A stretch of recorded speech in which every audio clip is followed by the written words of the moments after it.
जय श्री कृष्णा, राधे राधे। विक्रम संवत 2081 के बारे में हम आज बात करने वाले हैं।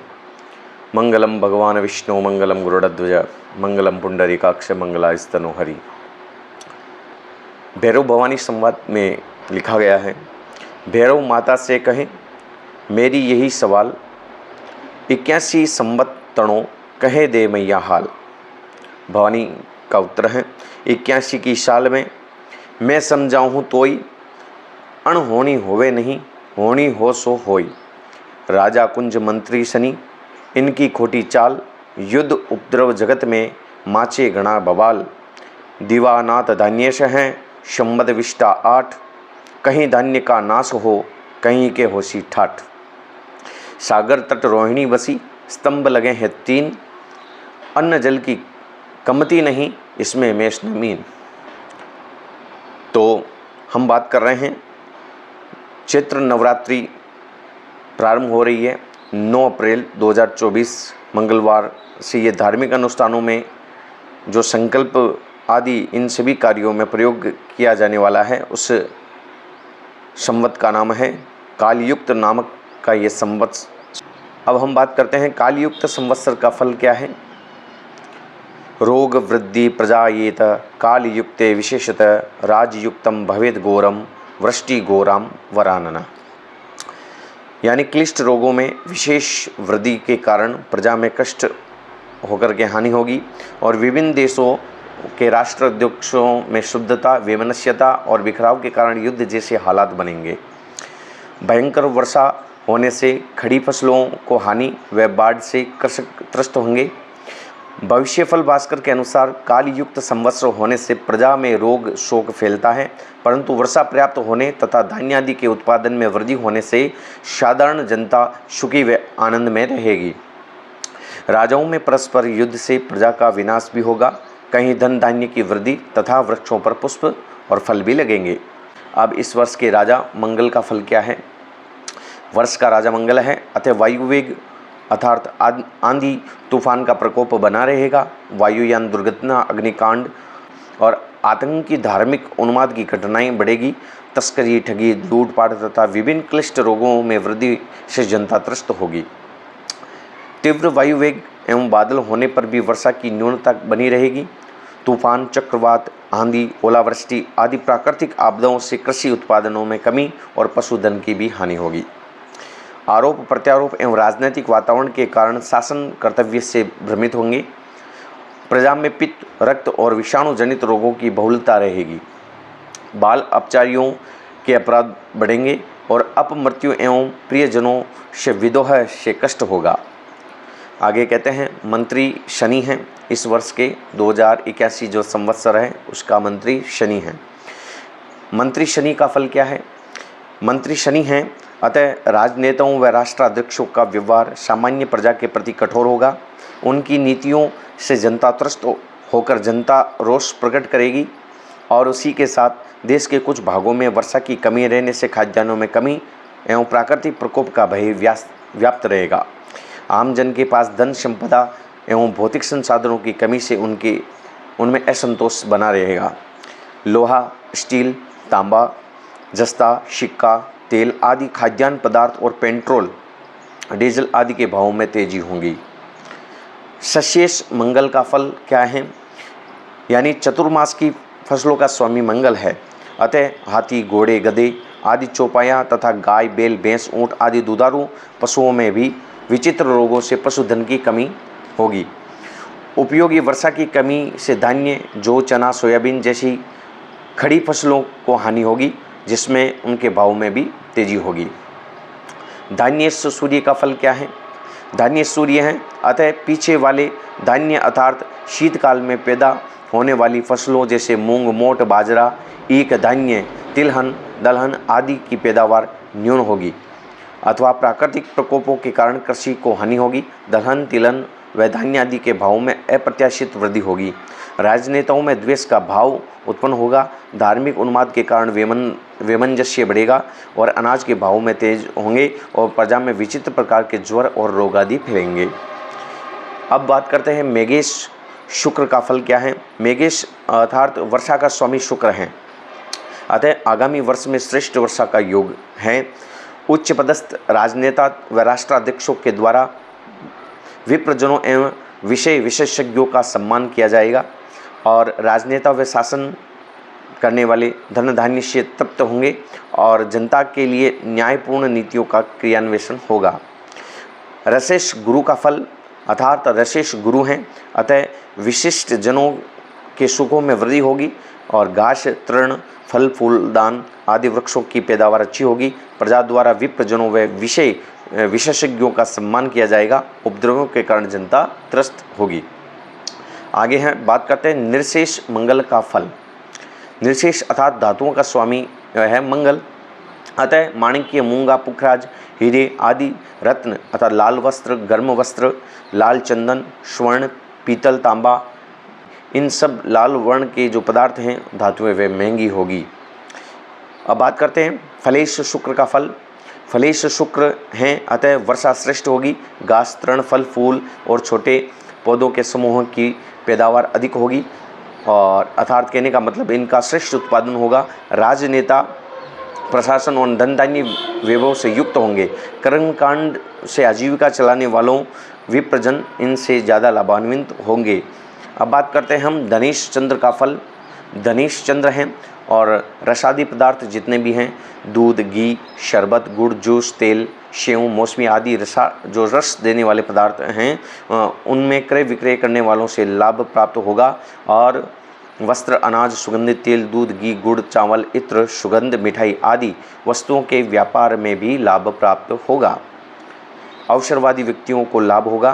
प्रजा व प्रशासन में सामंजस्य बनेगा। अब दुर्गेश शुक्र का फल क्या कहा गया? दुर्गेश अर्थात सेनापति शुक्र हैं, अतः विशिष्ट जनों को सुविधाओं का लाभ मिलेगा। सुशासन से शांति बनेगी। विनय व वाणी के संयम से गर्भ जैसे सुखों का अनुभव होगा और दूरस्थ व प्रवृत्ति प्रजा को भी सुख सुविधाओं के विस्तार से लाभ होगा।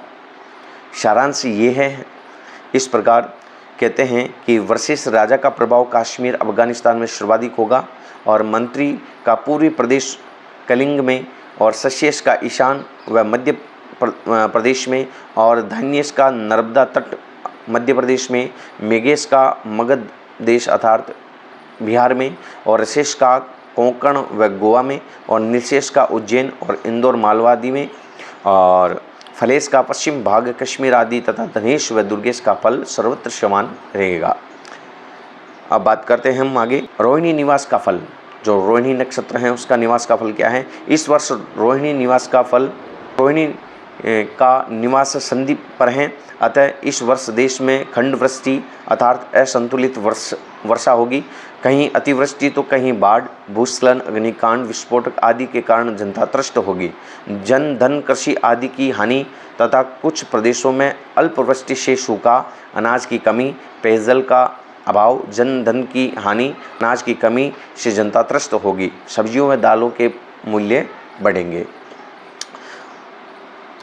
आगे बताएं कहते हैं कि इस बार तट पर रोहिणी का वास होने से उपयोगी एवं उत्तम वर्षा होगी और धन धान्य चावल गन्ना और वृक्ष घास फल और जड़ी बूटियाँ अन्य पौधों की पैदावार हैं वो श्रेष्ठ होगी। समय का वास इस बार समय का वास कहाँ रहने वाला है?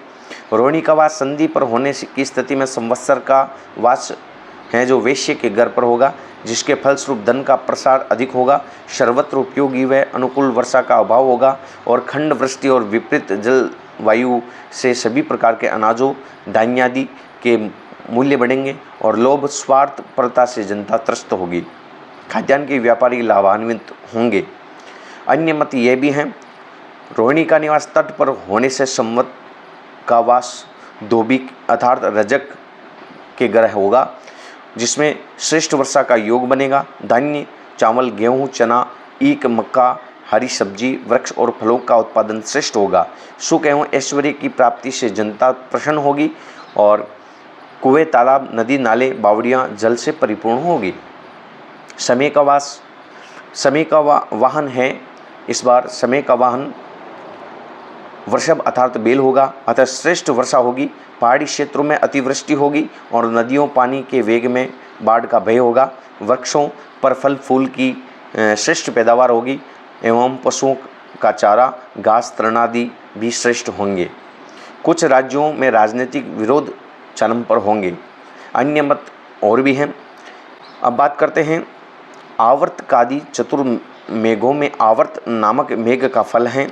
जिस वर्ष आवर्त नामक मेघ होता है तो अनेक प्रांतों में खंड और अनुपयोगी वर्षा होती है। कुछ क्षेत्रों में वर्षा की विशेष कमी और अकाल दुर्भिक्षता से जनता त्रस्त होती है।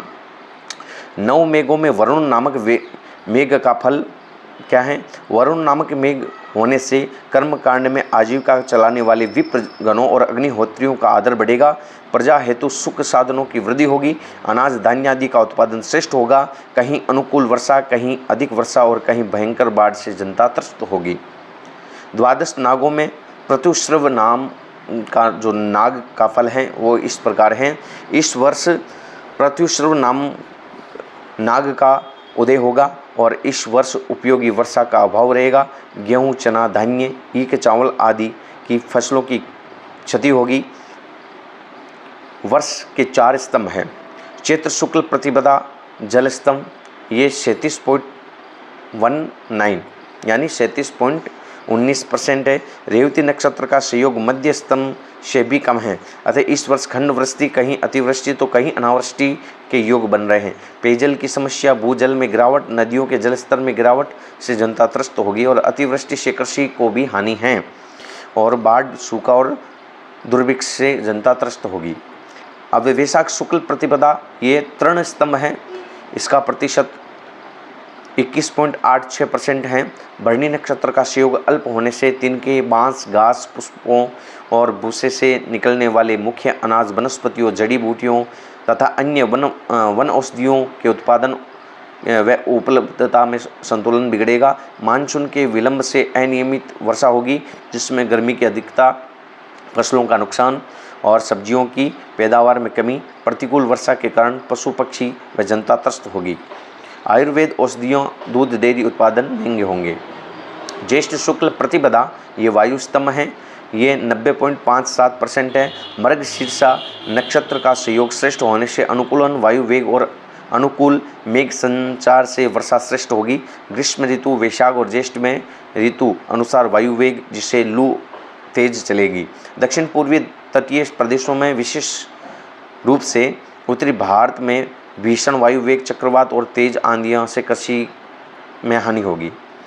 आषाढ़ शुक्ल प्रतिपदा अन्न स्तंभ है। ये 100% है। पुनर्वसु नक्षत्र का सहयोग श्रेष्ठ होने से शुभ फल संकेत है। जल तृण का स्तंभ निर्बल रहने तथा अनियमित मानसून रहने के बाद भी खाद्यान्नों का उत्पादन और उपलब्धता श्रेष्ठ होगा और गेहूं, चना, चावल, मक्की, ईख और अन्य धान्यादि का उत्पादन श्रेष्ठ रहेगा।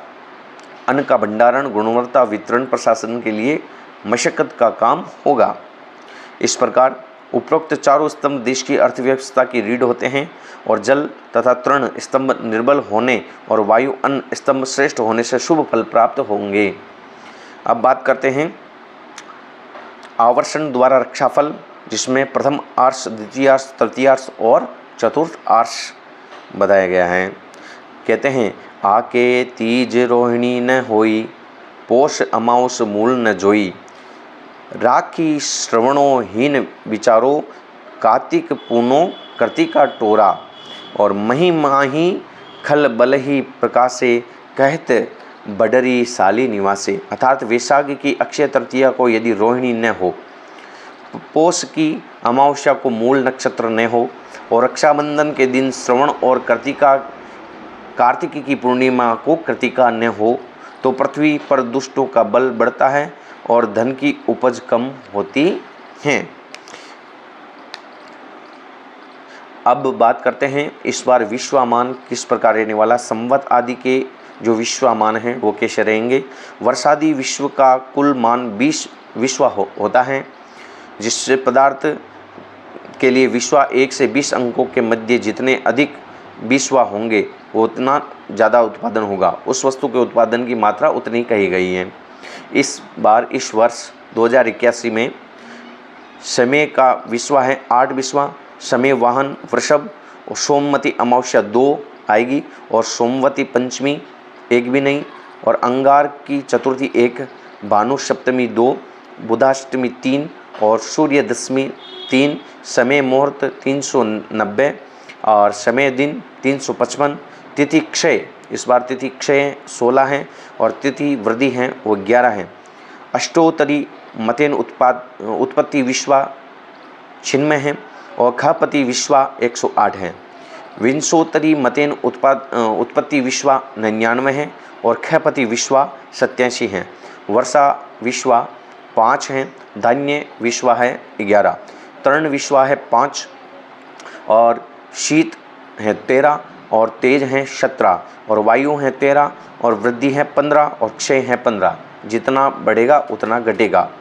और विग्रह 11 और ऐक्य है 105 और क्षुधा है 11 और तृष्णा है 15 और निंद्रा है 13, आलस्य है 17 विश्वा और उद्यम है 5 विश्वा और शांति है 7 विश्वा, क्रोध है 13 विश्वा और दंड है 41 विश्वा और मैत्री है 9 विश्वा और उत्सव है 7 और पाप है 7 और पुण्य है 3, उग्रत्व 17 और रसोत्पत्ति 19 और फलोत्पत्ति 9 और व्याधि है 9 और व्याधि नाश है 7 और आचार है 7, अनाचार है 13, मृत्यु है 11 और जन्म है 3 और चोर है 9, उपशमन है 15, अग्नि भय 5, अग्निशमन 15, सत्य अर्ध और धर्म 1.5 और पाप 18, उद्भिज 13, जरायुज 3 और पिंडस 3 और स्वेदस 3 है। 9 वर्ष प्रवेश काल, ग्रहफल विक्रम संवत 2081 का प्रवेश क्षेत्र अमावस्या दिनांक 8 अप्रैल 2024 सोमवार को मध्य रात्रि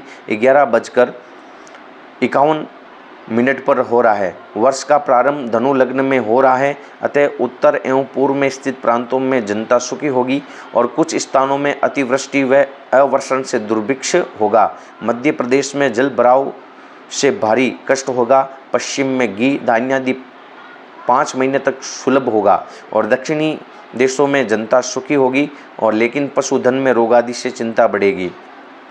लग्नेश गुरु मेषस्थ हैं और लग्न पर इसकी विशेष दृष्टि भी है।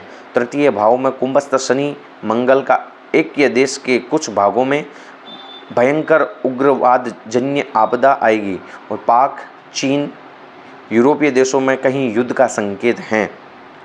जगत लग्न और वर्षेश कुंडली फल, इस बार वर्ष की कुंडली का क्या फल है। विक्रम संवत 2081 में दिनांक 13 अप्रैल 2024 शनिवार को रात्रि 9:03 तक तुला लग्न में सूर्य देव मेष राशि में प्रवेश करेंगे। देश के कुछ भाग दुर्भिक्ष व पेयजल की समस्या से त्रस्त रहेंगे और मध्य प्रदेश में उपद्रव का योग बनेगा। विशिष्ट व्यक्ति की हानि होगी और आंत की घटनाएं सरकार का सिरदर्द बनेगी। भारत में अपने सीमावर्ती प्रांतों अरुणाचल, मिजोरम, लद्दाख, कश्मीर आदि में चिंता बनी रहेगी।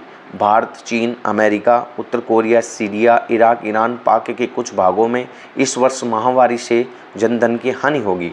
शनि, मंगल और राहु की स्थिति एवं सूर्य पर शनि की दृष्टि होने से ज्येष्ठ से आश्विन तक फाल्गुन में कहीं भूकंप, भयंकर बाढ़, सुनामी, भूस्खलन आदि से जन धन की हानि होगी।